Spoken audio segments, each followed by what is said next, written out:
भागो।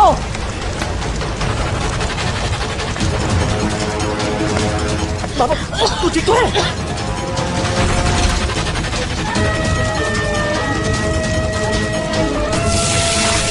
बाबू को निकाल, बाहर निकल।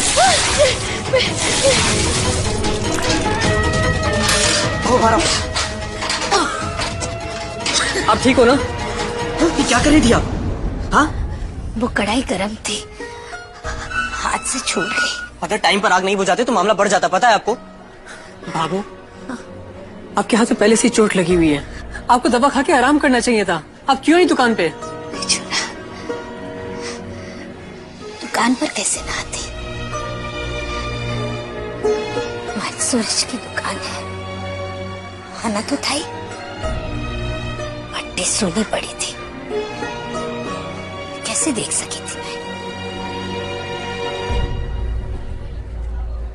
मिठाई बनानी थी, कल को नहीं बना पाई ना, तो ऐसा लगा जैसे जीवन में कुछ अधूरा सा रह गया है।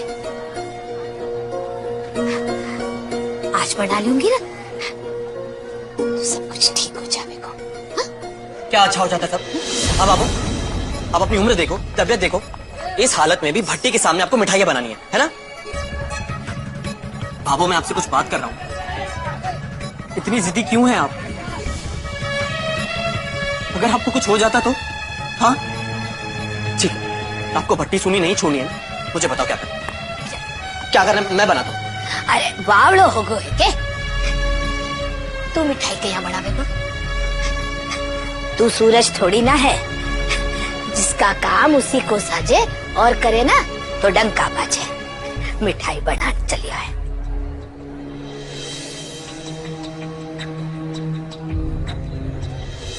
बाबू आप समझती क्यों नहीं? इस उम्र में पोते पोते की होते हुए दादी काम करे, और वो भी इस हालत में। बहुत तकलीफ होती है हमें। रे छोरा, शरीर की तकलीफ सो ज्यादा ना मन के घाव में पीड़ा हुए। हमारे सूरज संध्या बिगड़ने की भट्टी सुनी देखो ना, तुम्हारे से बर्दाश्त को नहीं हो।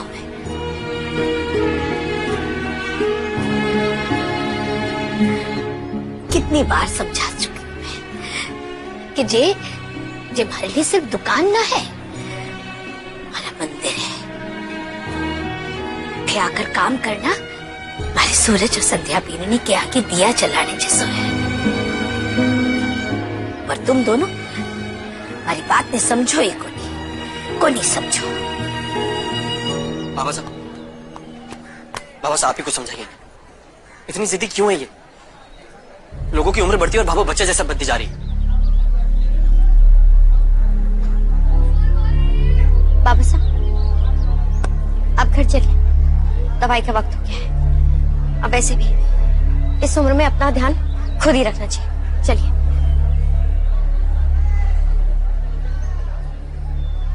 बाबा साहब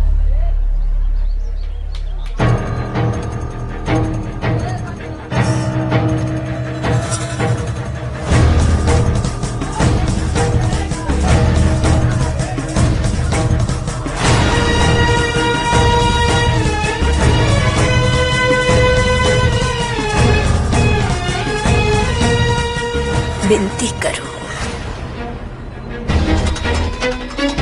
जे आत्मा है हमारी दुकान, हमारी आत्मा ने हमारे से मना की।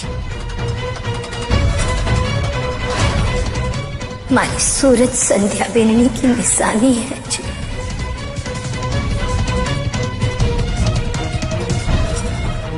हमने 7 दिन पहले आपकी दुकान में एक संदेशा भेजा था कि हम कनक मिष्ठान भंडार लिवाने आ रहे हैं।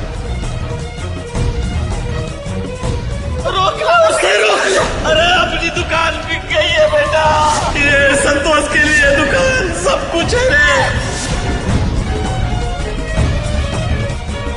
भाभू, आपकी आत्मा, आपकी दुकान कोई नहीं छीन पाएगा। मुझे पता लगाना होगा आखिर इसके पीछे क्या रहस्य है।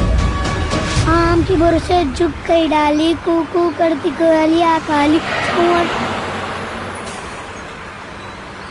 क्या हुआ दादू साहब? हाँ हाँ, कुछ नहीं। नहीं, आप ऐसे देख रहे थे जैसे कुछ छूट गया हो पीछे। कुछ भूल गए क्या?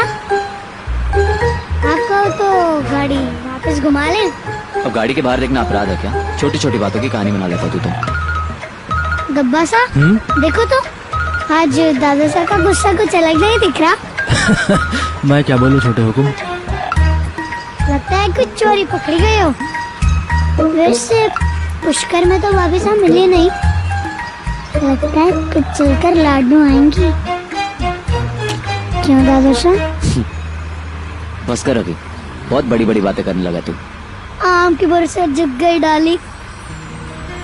वैसे गलत भी नहीं बोल रहा आशिक। उस चंदन की महक वाली लड़की से मुलाकात हो जाती तो शायद अभी और इंतजार करना लिखा है। भोलेनाथ की महक। वेद, मुझे आपसे कुछ बात करनी। मुझे लगता है कि हमें ये दुकान बेच देनी चाहिए, क्योंकि जब तक ये दुकान रहेगी भाभो उससे दूर नहीं हो पाएगी। और आप तो जानते हो ना भाभो को, वो अपनी जिद नहीं छोड़ेगी। तो ऐसे में अभी ही रास्ता बचा है हमारे पास। सी, मैं जानता हूं कि भाभो को दुकान से बहुत लगाव, पर उससे भी कहीं ज्यादा जरूरी है भाभो की तबीयत। वो 2-4 दिन में गुस्सा करके ठीक हो जाएगी, और इस उम्र में भट्टी के आगे बैठना, चलना तपना, मैं भाभो को ऐसे तकलीफ में नहीं देख सकता यार। देख तो मैं भी नहीं सकता वंश, सही कह रहा था। भाभो को बचाने के लिए हमें बड़ा कदम उठाना ही पड़ेगा।